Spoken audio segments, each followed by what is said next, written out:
As war between Israel and Hamas threatens to involve Yemen, U.S. military's little-known boots on ground in war-torn country raise possibility that America will become even more involved in conflict.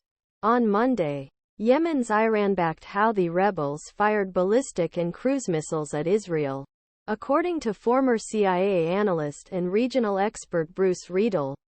The attack marked the first time a ballistic missile was launched against Israel since Iraqi leader Saddam Hussein launched Scud missiles at Israel in 1991. The use of ballistic missiles represents a major escalation that threatens to trigger a regional war with American troops stationed nearby. The best strategy to avoid being drawn into a new war Middle East is to not have unnecessary troops in the region first place.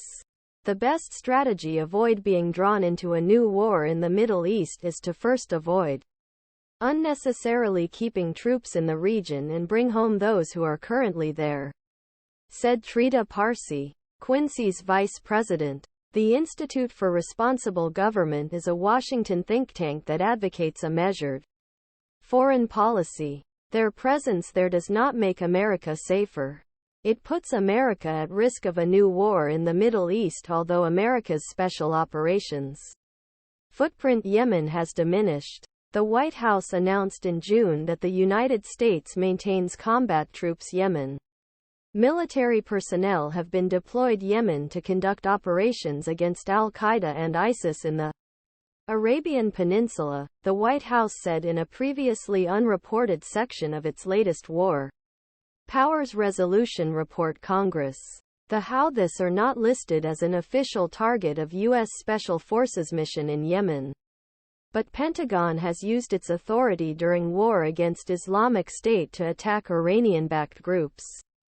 Elsewhere, last week, the United States had 2 facilities linked to Iran-backed militias Syria in retaliation for attacks on U.S. facilities in the region by militant groups backed by Iran. But analysts warned against viewing the Houthi attack as part of a broader Iranian campaign without any evidence. One should be cautious about interpreting missile attack as part grand strategy of Iranian-led Axis resistance. Paul Pillar, a non-resident senior fellow at Center for Security Studies at Georgetown University, told The Intercept, the Houthis are making their own decisions despite material support from Iran they reportedly made their biggest move in the war in Yemen against vice of the Iranians. President Joe Biden has justified U.S. strikes on Syrian targets as a deterrence strategy. But some observers say any deterrence would be weakened because the U.S.'s massive regional military presence provides so many available targets. Biden believes existing and new U.S. troops in the region provide a deterrent against attack by Iran or its allies, said Parsi of the Quincy Institute. But instead of deterring these actors, U.S. soldiers are often sitting ducks, providing more targets for the